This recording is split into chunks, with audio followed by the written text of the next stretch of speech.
Hello दोस्तों, कैसे हैं आप सभी लोग। देखिए, हम लोगों ने जब भारत का संवैधानिक विकास पढ़ना शुरू किया तो कल की क्लास में हम लोगों ने पढ़ा था 1919 का गवर्नमेंट ऑफ इंडिया एक्ट, यानी कल हम लोगों ने पढ़ा था भारत शासन अधिनियम 1919 के बारे में। जब कल भारत शासन अधिनियम 1919 के बारे में हम लोगों ने पढ़ा, आज जो हम लोगों को डिस्कस करना है वो डिस्कस करना है गवर्नमेंट ऑफ इंडिया एक्ट 1935, यानी आज जो हम लोगों को डिस्कशन का विषय है वो है भारत शासन अधिनियम 1935 के बारे में पढ़ना है।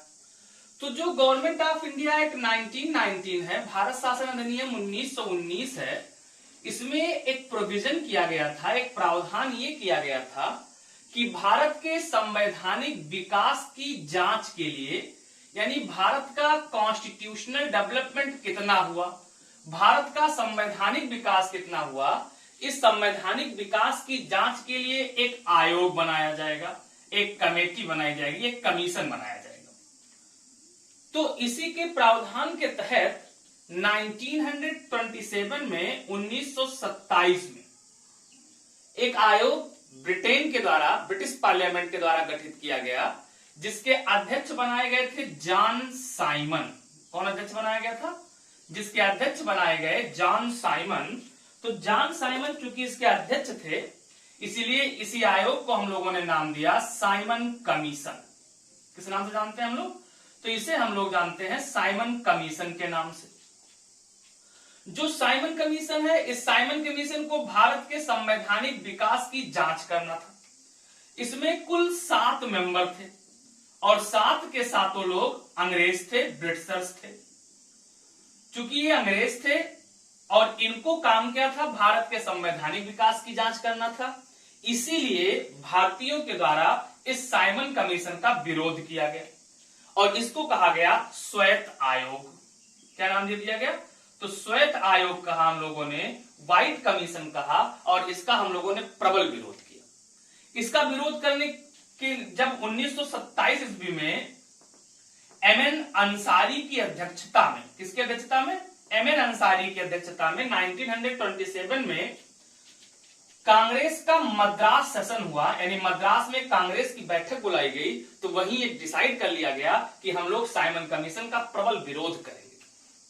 और जब 1928 में साइमन कमीशन भारत आया, जब 1928 में साइमन कमीशन भारत आया, तो इस साइमन कमीशन का बहुत ही विरोध किया गया, प्रबल विरोध किया गया। हालांकि साइमन कमीशन ने अपने जो भी जांच किए संवैधानिक विकास के, इस आधार पर साइमन कमीशन ने अपनी रिकमेंडेशन, अपनी सिफारिश प्रस्तुत की। और जब साइमन कमीशन ने अपनी सिफारिश प्रस्तुत की, तो इसी साइमन कमीशन के रिकमेंडेशन पर चर्चा करने के लिए, डिस्कशन करने के लिए उस समय ब्रिटेन के पीएम हुआ करते थे, उनका नाम था रैमजे मैकडोनाल्ड। क्या नाम था? तो उनका नाम था रैमजे मैकडोनाल्ड। रैमजे मैकडोनाल्ड ने, ब्रिटिश पीएम ने, साइमन कमीशन की रिकमेंडेशन पर चर्चा करने के लिए राउंड टेबल कॉन्फ्रेंस का आयोजन किया, गोल मेज सम्मेलन का आयोजन किया। जब राउंड टेबल कॉन्फ्रेंस का आयोजन हुआ, गोल मेज सम्मेलन का आयोजन कर दिया गया, यानी राउंड टेबल कॉन्फ्रेंस का आयोजन हुआ, तो इस गोल मेज सम्मेलन में, राउंड टेबल कॉन्फ्रेंस में भारतीय नेताओं को भी बुलाया गया। आप लोगों ने को पता है कि कुल 3 आरटीसी भी राउंड टेबल कॉन्फ्रेंस, गोल मेज सम्मेलन हुए। First round table conference, second round table conference और थर्ड राउंड टेबल कॉन्फ्रेंस। इसमें से पहले राउंड टेबल कॉन्फ्रेंस में, पहले राउंड टेबल में कोई कांग्रेसी नेता नहीं गया, दूसरे में गांधी जी गए थे, तीसरे में भी कोई कांग्रेसी नेता नहीं गया। ये बाकी चीजें बहुत डिटेल में हम लोग हिस्ट्री में पढ़ेंगे। अभी केवल ये हम लोग देख रहे हैं, ये ऐतिहासिक पृष्ठभूमि देख रहे हैं कि क्यों 1935 का एक्ट पास किया गया। तो अब जब फर्स्ट राउंड टेबल कॉन्फ्रेंस में कोई कांग्रेसी नहीं गया, दूसरे में गांधी जी गए लेकिन ये सफल नहीं रहा, तीसरे में भी कोई कांग्रेसी नहीं गया, तो ये सारे RTC round table conference fail हो गए। जब राउंड टेबल कॉन्फ्रेंस फेल हो गया, असफल रहा, तो इसके असफल रहने पर, राउंड टेबल कॉन्फ्रेंस के असफल रहने पर ब्रिटिश प्रधानमंत्री रैमजे मैकडोनाल्ड के द्वारा क्या किया गया? तो ब्रिटिश प्रधानमंत्री रैमजे मैकडोनाल्ड ने 1933 में 1933 ईस्वी में एक श्वेत पत्र जारी व्हाइट लेटर जारी किया, श्वेत पत्र जारी किया। कब? 1933 में। किसके बाद? तो राउंड टेबल कॉन्फ्रेंस की असफलता के बाद उसी के निष्कर्ष को आधार बनाते हुए क्या जारी किया गया? श्वेत पत्र जारी किया। और जब श्वेत पत्र जारी किया तो इसी श्वेत पत्र पर चर्चा करने के लिए लिनलिथगो कौन थे? तो उस समय लिनलिथगो भारत के वायसराय हुआ करते थे।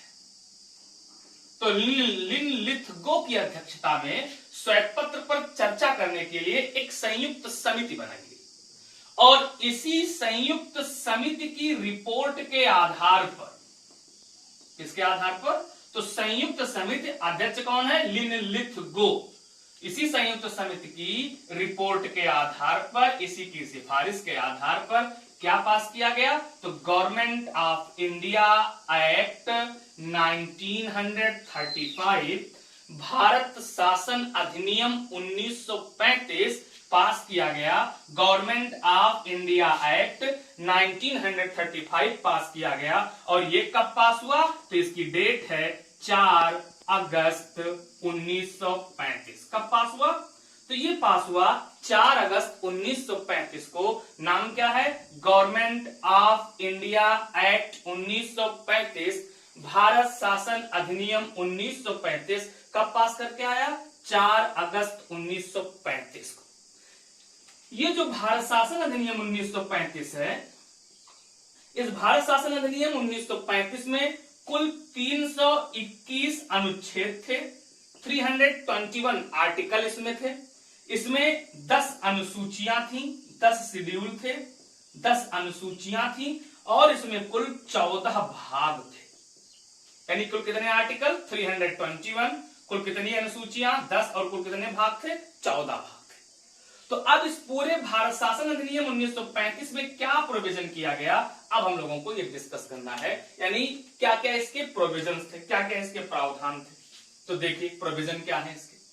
प्रावधान के बारे में देखा जाए, इसके प्रोविजन के बारे में हम लोग देखें तो जो भी प्रावधान किए गए, इनमें से पहला प्रोविजन ये था कि भारत में हम लोग क्या करेंगे, तो भारत में अब एक अखिल भारतीय संघ की स्थापना की जाएगी, एक ऑल इंडिया यूनियन बनाया जाएगा। यानी पहला प्रोविजन था कि एक अखिल भारतीय संघ की स्थापना की जाएगी, एक अखिल भारतीय संघ को इस्टेब्लिश किया जाएगा। और जब यह प्रोविजन किया गया कि एक अखिल भारतीय संघ की स्थापना कर दी जाए, एक ऑल इंडिया यूनियन बना दिया जाए, इसमें उन्होंने बताया था कि जो अखिल भारतीय संघ हम बनाएंगे, इस अखिल भारतीय संघ में जो ब्रिटिश इंडिया का भाग है वो पूरा शामिल होगा, यानी ब्रिटिश भारत शामिल होगा। ब्रिटिश भारत का मतलब है कि भारत का वह भाग जो अंग्रेजों के अधीन है उसको शामिल कर लिया जाएगा। और दूसरा इन्होंने कहा था कि वह सारे देसी राजा जो इसमें शामिल होना चाहें वो स्वेच्छा से इसमें शामिल हो सकते हैं। ये बात समझ में है? तो और किसको शामिल किया जाएगा? तो ये अगला प्रोविजन किया गया था कि जो देसी राजा हैं, नेटिव किंग हैं, ये देसी राजा भी चाहें तो इसमें शामिल हो सकते हैं। हम सबको पता है कि उस समय जो ब्रिटिश भारत था, उस ब्रिटिश भारत में कुल कितने प्रांत हो चुके थे? 11 प्रांत हो चुके थे। और कुल कितनी कमिश्नरी हो चुकी थी? तो 6 जगह कमिश्नरी भी इनकी स्टैब्लिश हो चुकी थी। तो ब्रिटिश भारत की ओर से किस किस को शामिल करना था? इन 11 प्रांतों और 6 कमिश्नरी को शामिल कर देना था। और जो देसी राजा स्वेच्छा से चाहे, वो स्वेच्छा से चाहने वाला देसी राजा किसमें शामिल हो सकता था? अखिल भारतीय संघ में शामिल हो सकता था। हालांकि अखिल भारतीय संघ की स्थापना ये पूर्ण रूप से लागू ना हो सका, ये लागू ना हो सका, ये लागू नहीं हुआ। तो हमको याद रखना है कि अखिल भारतीय संघ की स्थापना करने का प्रोविजन सबसे पहले किस एक्ट में किया गया? तो हम लोग पढ़ रहे हैं 1935 गवर्नमेंट ऑफ इंडिया एक्ट में किया गया। ये बात समझ में आया? अब दूसरा प्रोविजन देखते हैं। दूसरा प्रावधान है, इसमें क्या प्रोविजन किया गया? दूसरा क्या है देखो, हम लोगों ने गवर्नमेंट ऑफ इंडिया एक्ट 1919 में हम लोगों ने ये पढ़ा था, ये डिस्कस किया था। जो गवर्नमेंट ऑफ इंडिया एक्ट 1919 है, इसमें भारत शासन अधिनियम 1919 में हम लोगों ने पहली बात तो ये पढ़ा था। क्या पढ़ा? इसमें हम लोगों ने ये पढ़ा था कि जो सारे कानून बनाने के विषय थे, इन सारे विषयों को 2 भागों में बांट दिया गया। कल की क्लास में डिस्कस किया है, 2 भागों में बांट दिया गया। एक बना दिया गया केंद्रीय कानून, जिस पर कानून केवल कौन बनाएगा, केंद्र सरकार बनाएगी, यानी केंद्रीय विधान परिषद बनाएगी, और यानी ये कह सकते हैं केंद्रीय विषय। और दूसरा बना दिया गया था प्रांतीय विषय। फिर हम लोगों ने पढ़ा था कि जो प्रांतीय विषय थे, यहां पर कानून बनाने के लिए दो भागों में इसको बांट दिया गया था। एक तरफ व्यवस्था की गई थी आरक्षित विषय, रिजर्व सब्जेक्ट, और दूसरी ओर हम लोगों ने प्रोविजन किया था, क्या प्रावधान कर लिया था, तो उसको कहा था हस्तांतरणीय विषय। हस्तांतरणीय विषय, ट्रांसफरेबल सब्जेक्ट। तो एक तरफ रिजर्व सब्जेक्ट था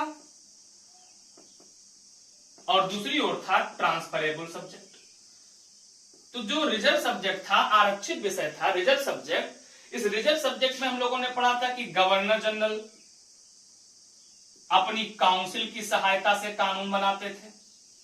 और ट्रांसफरेबल में हम लोगों ने पढ़ा था, क्या पढ़ा था, तो ट्रांसफरेबल में हम लोगों ने पढ़ा था कि गवर्नर जनरल किसकी सहायता से, तो गवर्नर जनरल मंत्रिपरिषद की सहायता से कानून बनाते थे। ये कल की बात होगी। अब कुछ इसमें याद नहीं करना है।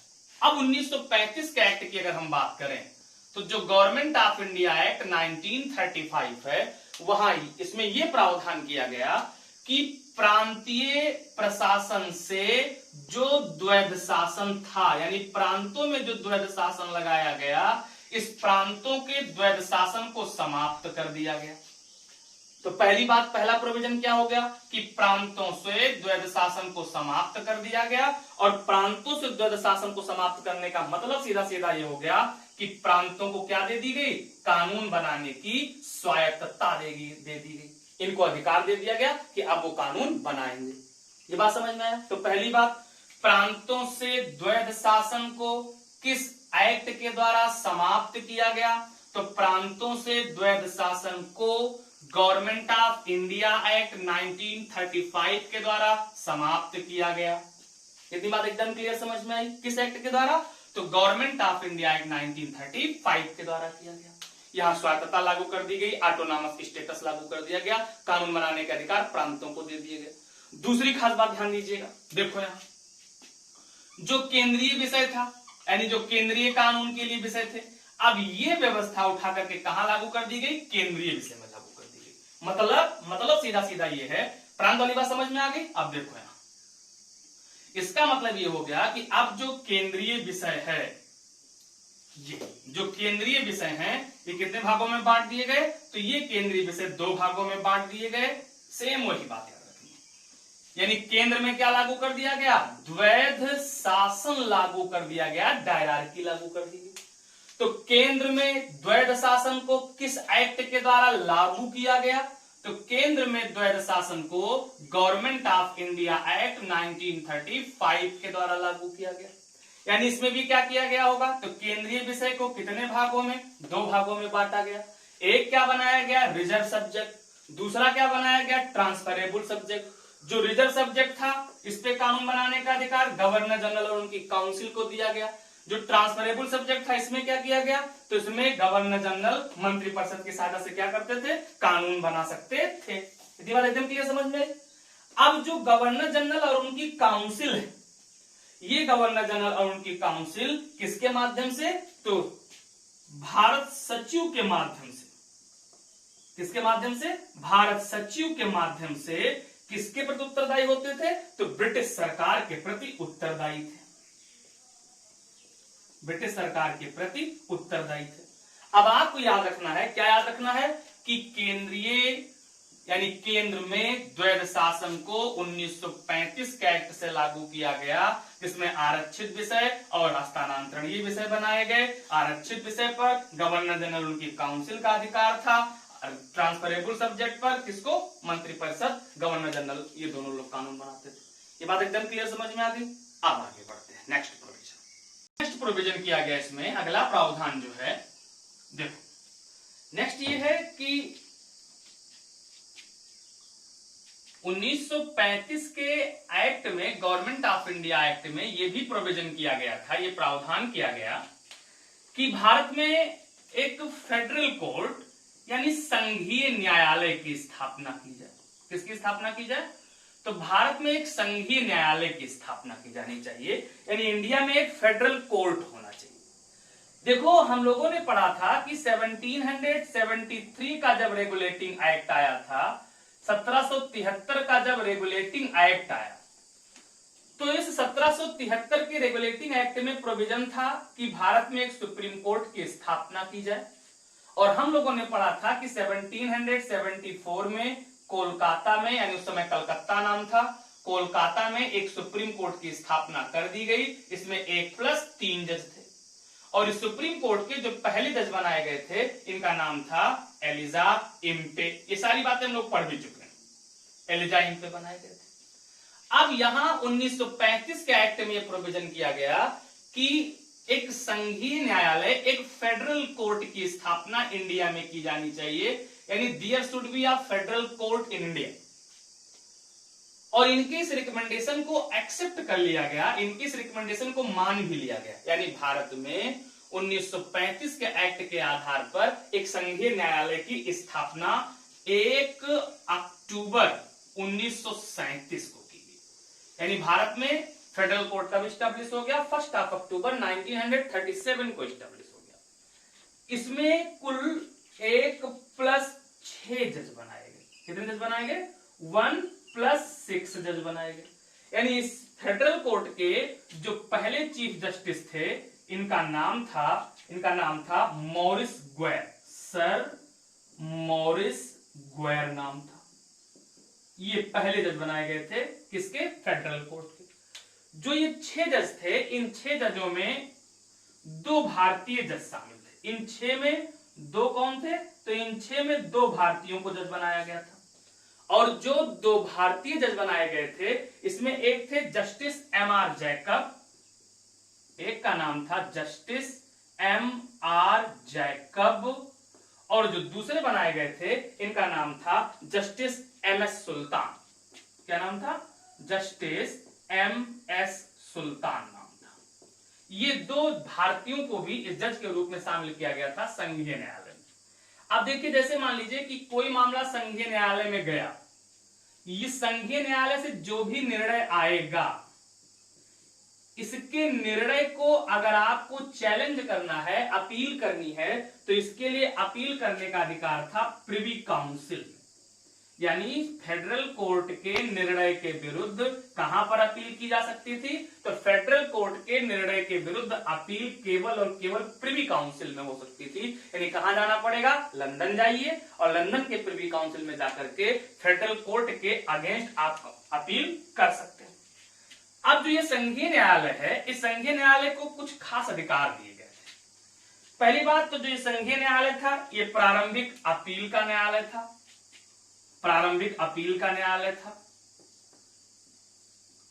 अपील का मतलब आप लोग जानते भी होंगे। अपील का मतलब ये होता है, जैसे आज की जो हमारी व्यवस्था है, हमारे यहां क्या है कि सबसे नीचे डिस्ट्रिक्ट कोर्ट है। ये प्रयास किया गया है कि हर प्रांत में हाई कोर्ट है और एक सुप्रीम कोर्ट है। तो अगर मान लीजिए डिस्ट्रिक्ट कोर्ट का कोई निर्णय आता है, अगर इसके निर्णय को आप चुनौती देंगे तो कहां देंगे? हाई कोर्ट में। यही क्या कहलाएगा? अपील। या हाई कोर्ट का कोई निर्णय आता है, उसे आप चुनौती देते हैं कहां? सुप्रीम कोर्ट में। तो ये क्या कहलाएगा? अपील कहलाएगा। तो ये जो संघीय न्यायालय था, इसको कौन सा न्यायालय बनाया गया था? तो प्रारंभिक अपील का न्यायालय था। और प्रारंभिक अपील के न्यायालय का मतलब हो गया कि उस समय भारत में जो निचले कोर्ट रहे होंगे, उन सबके निर्णय को आप कहां चैलेंज कर सकते हैं? तो फेडरल कोर्ट में। और फेडरल कोर्ट के निर्णय को कहां चैलेंज कर सकते हैं? तो अभी बताया हमने आपको, कहां पर करेंगे? प्रिवी काउंसिल में। ये बात समझ में है।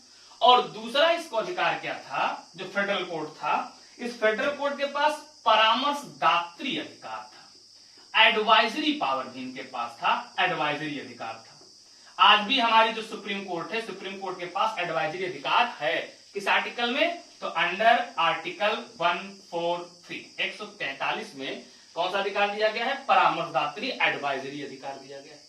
ये बात समझ में है। इसमें यह कहा गया है, आज की जो व्यवस्था है इसमें यह कहा गया है कि अगर राष्ट्रपति साहब चाहें तो किससे? सुप्रीम कोर्ट से, हमारे सुप्रीम कोर्ट से परामर्श मांग सकते हैं, एडवाइस ले सकते हैं। ये बात समझ में है। बाकी डिटेल में किस किस मामले में एडवाइस मांगा जाएगा, किसमें एडवाइस दी जाएगी, कितने जजों की बेंच बनाई जाएगी, ये सारी बातें हम लोग जब सुप्रीम कोर्ट पढ़ेंगे, वहां डिस्कस करेंगे। ये बात समझ में है? आप देखो अगला पॉइंट क्या था। अब इसमें शक्तियों का पृथक्करण किया गया था, यानी सेपरेशन ऑफ पावर कर दिया गया पूर्ण रूप से। तो अगला प्रावधान इसमें है कि शक्तियों का विभाजन किया गया, सेपरेशन ऑफ पावर किया गया। और जो शक्तियों का विभाजन है, सेपरेशन ऑफ पावर है, इस शक्तियों के विभाजन का मतलब क्या होगा? तो शक्तियों के विभाजन का मतलब है कि सारे विषयों को 3 भागों में बांट दिया गया था। पहला बना दिया गया संघ सूची, दूसरा राज्य सूची और तीसरा समवर्ती सूची। यानी सारे विषयों को कितने भागों में बांट दिया गया? 3 भागों में बांटा गया। एक बनाया गया यूनियन लिस्ट, संघ सूची, दूसरा बनाया गया स्टेट और तीसरा बनाया गया कंकरेंट। उस समय यानी जब 1935 के एक्ट में ये प्रोविजन किया गया था, 1935 के एक्ट में, तो इस एक्ट के अनुसार संघ सूची में कुल 59 सब्जेक्ट रखे गए थे। कितने विषय रखे गए थे? 59। जो राज्य सूची थी, इस राज्य सूची में कुल विषय रखे गए थे 54। और जो समवर्ती सूची है, इसमें कुल विषय रखे गए थे 36। कितने विषय रखे गए थे? तो 36 विषय रखे गए थे। उसके बाद ये प्रावधान किया गया था कि ऐसा कोई भी विषय जो ना संघ सूची में हो, ना राज्य सूची में हो, ना समवर्ती सूची में हो, यानी जो ना तो यूनियन में हो, ना स्टेट में हो, ना कंकरेंट में हो, उसको कहा जाता था रेजिडुअस सब्जेक्ट, अवशिष्ट विषय कहते थे। कौन सा विषय कहते थे? तो उसे अवशिष्ट विषय कहते थे। और अवशिष्ट विषय पर 1935 के एक्ट से यह प्रावधान किया गया था। 1935 के एक्ट से यह प्रोविजन किया गया कि अवशिष्ट विषय पर कानून बनाने का अधिकार किसको है? तो अवशिष्ट विषय पर कानून बनाने का अधिकार गवर्नर जनरल को दिया गया था। अब जब हमारा अपना संविधान बना, तो इस पूरे बात को, इस पूरे शक्तियों के विभाजन के सेगमेंट को अनुसूची 7 में शामिल कर लिया गया। किसमें शामिल कर लिया गया? शेड्यूल 7 में आज ही हमारे है अनुसूची 7 में। वहां पर भी क्या है? संघ सूची। अब इस पर कानून कौन बनाता है? संघ सूची पर हमारी पार्लियामेंट कानून बनाती है, हमारी संसद कानून बनाती है। जो राज्य सूची है, इस राज्य सूची पर कानून कौन बनाता है? विधानमंडल को कानून बनाने का अधिकार। जो समवर्ती सूची है, इस पर पार्लियामेंट और विधानमंडल दोनों को कानून बनाने का अधिकार। लेकिन अगर किसी एक ही विषय पर पार्लियामेंट और विधानमंडल दोनों कानून बनाते हैं और उन दोनों में कोई डिस्प्यूट होता है, तो पार्लियामेंट के द्वारा बनाया गया कानून क्या हो जाता है? लागू हो जाता है। अब जो अवशिष्ट विषय है, अवशिष्ट विषय पर कानून बनाने का अधिकार किसको दे दिया गया है? तो अवशिष्ट विषय पर कानून बनाने का अधिकार पार्लियामेंट यानी हमारी संसद को दे दिया गया। तो आज अवशिष्ट विषय पर कानून कौन बनाएगा? हमारी संसद बनाएगी, हमारी पार्लियामेंट कानून बनाती। ये बात समझ में है? एकदम क्लियर है? तो ये शक्तियों का पृथक्करण कर दिया गया। किसके द्वारा? तो ये कर दिया गया शक्तियों का पृथक्करण 1935 के एक्ट के द्वारा। अब आज अगर हम लोग देखें तो जो हमारी संघ सूची है, इसमें लगभग 100 विषय है। कहीं आपको 97 भी, कहीं 98 भी लिखा मिल जाएगा। जो राज्य सूची है, इस राज्य सूची में पहले हुआ करते थे कुल कितने विषय? 66। आज कितने हैं? 61 सब्जेक्ट है। जो ये कंकरेंट लिस्ट है, समवर्ती सूची है, इसमें पहले 47 थे, 6 ही जुड़ गए तो कितने हो गए? 52 सब्जेक्ट हो गए। ये बात समझ में आ गया? एकदम क्लियर समझ में आया? तो ये प्रोविजन हो गया शक्तियों के विभाजन का। अगला प्रावधान क्या किया गया 1935 के एक्ट से? देखिए जरा, अगला प्रोविजन इसमें यह किया गया था 1935 के एक्ट में। इसमें कहा गया 1935 का जो एक्ट आया, गवर्नमेंट ऑफ इंडिया एक्ट, इसमें यह प्रोविजन कर दिया गया था कि जो अब भारत परिषद है, इस भारत परिषद का क्या कर दिया जाना चाहिए? अंत कर देना चाहिए, इसको समाप्त कर देना चाहिए। तो भारत परिषद का अंत किस एक्ट के प्रोविजन के आधार पर किया गया? गवर्नमेंट ऑफ इंडिया एक्ट 1935 के प्रोविजन के आधार पर, प्रावधानों के आधार पर किया गया। अगला प्रावधान इसमें क्या है? अगला प्रोविजन इसमें यह किया गया था कि जो बर्मा है, उस बर्मा को क्या कर दिया जाए? अलग कर दिया जाए, सेपरेट कर दिया जाए। यानी इसी के प्रावधान के तहत बर्मा को अलग कर दिया गया, और बर्मा को अलग कब किया गया? 1937 में। आज इसी को हम लोग क्या कहते हैं? म्यांमार के नाम से जानते हैं। और अगला प्रोविजन इसमें किया गया कि जो प्रांत हैं उन प्रांतों में इलेक्शन संपन्न कराया जाए, यानी प्रांतीय चुनाव संपन्न कराया जाए, निर्वाचन संपन्न कराया जाए। ये बात समझ में आया? तो ये सारे प्रोविजन किसके हो गए? 1935 के एक्ट के। तो अब हम लोगों को क्या देखना है कि 1937 का यानी 1935 के एक्ट के आधार पर प्रांतीय निर्वाचन कब संपन्न हुआ? 1937 में। क्या प्रोविजन थे इसमें? देखिए जरा। प्रांतीय चुनाव है, ये प्रांतीय चुनाव वैसे रूप से स्टार्ट हुआ तो प्रांतीय निर्वाचन की जो बात की जाए, ये प्रांतीय निर्वाचन 1937 में, तो ये इलेक्शन फरवरी 1937 में संपन्न कराया जाता है। जो ये इलेक्शन हुआ उस समय इंडिया में कुल 11 प्रांतों में निर्वाचन कराया गया। कितने प्रांतों में इलेक्शन कराया गया? तो उस समय इंडिया में कुल 11 प्रांत थे जिन प्रांतों में निर्वाचन संपन्न कराया गया था। इन 11 प्रांतों में से 6 प्रांतों में कांग्रेस की सरकार बन गई। किसकी सरकार बनी? तो 6 प्रांतों में कांग्रेस की सरकार बनी। उस समय कुल जो सीट थी जिसपे इलेक्शन संपन्न कराया गया था, कुल सीटों की संख्या हुआ करती थी 1585 सीट, और इस 1585 सीट पर निर्वाचन संपन्न कराया गया था। अब 6 जगह जहां जहां कांग्रेस की सरकार बनी वो प्रांत कौन कौन से थे? तो उसमें प्रांत था पहला तो अपना यही संयुक्त प्रांत। संयुक्त प्रांत मतलब आज का अपना यूपी। तो जो संयुक्त प्रांत है, यूपी है, उत्तर प्रदेश है, इस संयुक्त प्रांत में जो पहले मुख्यमंत्री, आपको उस समय प्रधानमंत्री कहा जाता था, तो आपको प्रधानमंत्री भी लिखा मिल सकता है। तो जो मुख्यमंत्री बनाए गए, पहले मुख्यमंत्री बनाए गए थे, उनका नाम था गोविंद बल्लभ पंत। क्या नाम था? पंडित गोविंद बल्लभ पंत थे पहले मुख्यमंत्री बनाए गए। कहां के? संयुक्त प्रांत के पंडित गोविंद बल्लभ पंत, ये पहले बनाए गए। उसके बाद दूसरा जो प्रांत है, दूसरा प्रांत है मद्रास, और मद्रास में जो पहले मुख्यमंत्री बनाए गए उनका नाम था चक्रवर्ती राजगोपालाचारी। क्या नाम था? तो उनका नाम था चक्रवर्ती राजगोपालाचारी। उसके बाद जो अगला प्रांत था, तीसरा प्रांत, वो है बिहार। जो बिहार है, इस बिहार में जो पहले मुख्यमंत्री बनाए गए उनका नाम था श्री कृष्ण सिन्हा। क्या नाम था? इनका नाम था श्री कृष्ण सिन्हा, जो कहां बनाए गए? बिहार में बनाए गए। उसके बाद उड़ीसा, उसके बाद कहां की बात करें? उड़ीसा। तो जो उड़ीसा है, उस उड़ीसा में जो पहले बनाए गए वो थे बी.एन. दास। कौन बनाए गए? बी.एन. दास बनाए गए। उसके बाद अगला प्रांत जो है वो था मध्य प्रांत, जिसे आज हम लोग मध्य प्रदेश भी कहते हैं, मिडिल प्रोविंस, मध्य प्रांत। तो जो मध्य प्रांत है, इस मध्य प्रांत में पहले बनाए गए थे एन.बी. खरे। क्या नाम था? एन.बी. खरे नाम था, ये बनाए गए। लेकिन इन्होंने रिजाइन कर दिया। इनके इस्तीफे के बाद इनके बाद बनाए गए थे रवि शंकर शुक्ला। कौन बनाए गए थे? पेपर में पूछा भी जाता है एमपीपीसीएस में, तो वहां आंसर रवि शंकर शुक्ला माना गया। कौन बनाया गया? रवि शंकर शुक्ला बनाए गए। इसके बाद अगला प्रांत जो था वो था बंबई,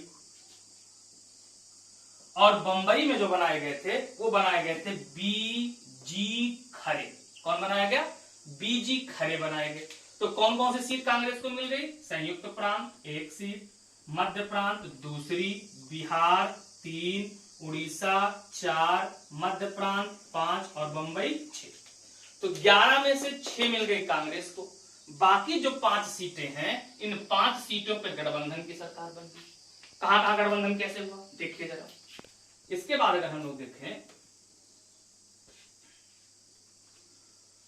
तो जो 7वां प्रांत था उस समय का, 7वां प्रांत अगर हम लोग देखें तो 7वां प्रांत था पश्चिमोत्तर सीमा प्रांत। पश्चिमोत्तर सीमा प्रांत, और जो पश्चिमोत्तर सीमा प्रांत था इसमें खान साहब की सरकार बनी थी, यानी मुख्यमंत्री कौन बने थे? डॉक्टर खान साहब। उसके बाद 8वां प्रांत जो उस समय का था वो था असम। कौन था? असम। और जो असम था, असम में सरकार बनी थी सादुल्ला की, लेकिन इनके इस्तीफे के बाद में यहां के मुख्यमंत्री बना दिए गए थे गोपीनाथ बारदोलाई। कौन बनाया गया था? गोपीनाथ बारदोलाई बनाए गए थे। उसके बाद अगला 9वां प्रांत जो था ये था पंजाब। पंजाब में जिसकी सरकार बनी वो थी यूनियनिस्टिक पार्टी। यूनियनिस्टिक पार्टी। और जो यूनियनिस्टिक पार्टी है, इस यूनियनिस्टिक पार्टी की ओर से जो मुख्यमंत्री बनाए गए वो मुख्यमंत्री बने थे, इनका नाम था सिकंदर हयात खान। क्या नाम था? सिकंदर हयात खान। और उसके बाद 10वां प्रांत जो था वो प्रांत था बंगाल। बंगाल में किसकी सरकार बनी थी? कृषक प्रजा पार्टी की सरकार बनी। अब जो कृषक प्रजा पार्टी की सरकार बनी, इसमें फजलुल हक मुख्यमंत्री बनाए गए, फजलुल हक बनाए गए। और उसके बाद जो 11वां प्रोविंस था वो 11वां प्रोविंस था सिंध। और सिंध में जिसकी सरकार बनी उनका नाम था अल्लाह बख्श। क्या नाम था? अल्लाह बख्श नाम था। तो कुल कितने प्रांत हो गए? 11 प्रांत हो गए। 6 में ये जो 6 हो गए, यहां पर सरकार किसकी है? कांग्रेस की है। बाकी ये जो 5 प्रांत बचे, यहां पर कांग्रेस की सरकार नहीं थी, कुछ जगह इनका गठबंधन था। ये प्रोविंस होगी, ये हो गई ये। इसमें अगर हम लोग देखें तो जो पश्चिमोत्तर सीमा प्रांत है और जो असम है, इन दोनों में कांग्रेस के साथ गठबंधन करके सरकार बनाई गई थी। और उसके बाद जो पंजाब है, जो पंजाब का क्षेत्र है, यहाँ यूनियनिस्टिक पार्टी की सरकार थी। जो बंगाल है, यहाँ कृषक प्रजा पार्टी की सरकार थी। और जो सिंध है, यहाँ पर भी गठबंधन की सरकार बना दी गई थी। ये 11 प्रांत हो गए। इन 11 प्रांतों में सरकार बना दी गई। ये बात समझ में? अब जब सरकार इलेक्शन हो गया, इलेक्शन संपन्न हुआ, ये सारे लोग सरकार में आ गए। इन लोगों ने शपथ ग्रहण किया जुलाई 1937 में। कब शपथ ग्रहण हुआ? तो इन लोगों का शपथ ग्रहण होता है जुलाई 1937 में। और धीरे धीरे इन सारी सरकारों ने अपने अनुसार कार्य करना शुरू कर दिया। जब ये सारे लोग अपने अनुरूप काम करना शुरू कर देते हैं, धीरे धीरे करके क्या होता है, जहां पर कांग्रेस की सरकार होती है, कांग्रेस की सरकार के सारे लोग प्रजा के हित में कई सारे कार्य करना शुरू करते हैं। तब तक सेकेंड वर्ल्ड वॉर शुरू हो जाता है, दूसरा विश्व युद्ध शुरू हो जाता है 1939 में। जब दूसरा विश्व युद्ध शुरू होता है 1939 में, तो दूसरे विश्व युद्ध में सरकार यानी ब्रिटिश सरकार ये प्रयास करती है कि भारतीय सेना को पूर्ण रूप से लागू कर लिया जाए, लगा दिया जाए। और इसके लिए कांग्रेस तैयार नहीं है। इसकी पूरी इतिहास हम आपको बताएंगे कि कैसे फर्स्ट वर्ल्ड वॉर में धोखा मिला, जिसके सेकेंड वर्ल्ड वॉर में हम साथ देने को तैयार नहीं थे। तो कुल मिलाकर के जब कांग्रेस नहीं तैयार थी, तभी ब्रिटिश सरकार ने अपने अनुसार भारतीय सेना को युद्ध में लगा दिया, जिससे नाराज होकर के, नाखुश होकर के, कब? अक्टूबर 1939 में कांग्रेस मंत्रिमंडल ने इस्तीफा दे दिया। और तब शपथ ग्रहण किया था, तभी हमने आपको बताया जुलाई 1937 में इन लोगों ने शपथ ग्रहण किया था। और इस्तीफा कब हो गया? अक्टूबर 1939 में इस्तीफा दे दिया। तो कुल यहां सबसे इंपॉर्टेंट फैक्ट ये पेपर में बहुत बार आ चुका है कि कांग्रेस की सरकार कुल कितने महीने चली थी? आपको याद रखना है, 28 माह चली थी। कुल कितने महीने? तो कांग्रेस की सरकार यहां कुल 28 महीने चली, 28 मंथ चली थी। आपको एकदम याद होना चाहिए। ये बात समझ में है? उसके बाद अगला प्रोविजन क्या हुआ, अगला इसमें क्या प्रावधान हुआ? जब कांग्रेस ने इस्तीफा दिया तो इससे मुस्लिम लीग बहुत प्रसन्न, जो ये कहीं सरकार नहीं बना पाई थी, तो मुस्लिम लीग बहुत प्रसन्न हुई। और मुस्लिम लीग ने क्या किया? 22 दिसंबर 1939 को, बहुत इंपॉर्टेंट फैक्ट है, कौन सा डेट है? 22 दिसंबर 1939 को किसने? मुस्लिम लीग ने, फिर एकदम मुक्ति दिवस का आयोजन किया। कौन सा दिवस मनाया? तो मुक्ति दिवस का आयोजन किया। कब? 22 दिसंबर 1939 को। और इसमें किसने साथ दिया था मुस्लिम लीग का, यानी इसमें और कौन भाग लिया था, तो डॉक्टर भीमराव अंबेडकर। तो इसी दिन मुक्ति दिवस मनाया गया और इसी को क्या कहते हैं, धन्यवाद दिवस भी कहा जाता है। तो कांग्रेस के इस्तीफे के बाद मुस्लिम लीग ने धन्यवाद दिवस कब मनाया या मुक्ति दिवस कब मनाया, तो 22 दिसंबर 1939 को मनाया। अब इसके बाद के सेगमेंट में हम लोग देखेंगे इसे आगे क्या पढ़ना होगा। यहां देखो, अब कांग्रेस तैयार नहीं है, उसने रिजाइन कर दिया था। अब सरकार ये प्रयास करेगी कांग्रेस को अपनी ओर मिलाने का प्रयास किया जाए।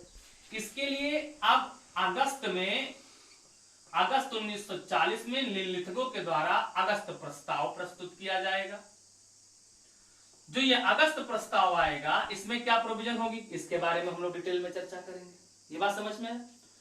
इसको कांग्रेस एक्सेप्ट करेगी नहीं तो फिर क्या होगा, 1942 में क्रिप्स मिशन,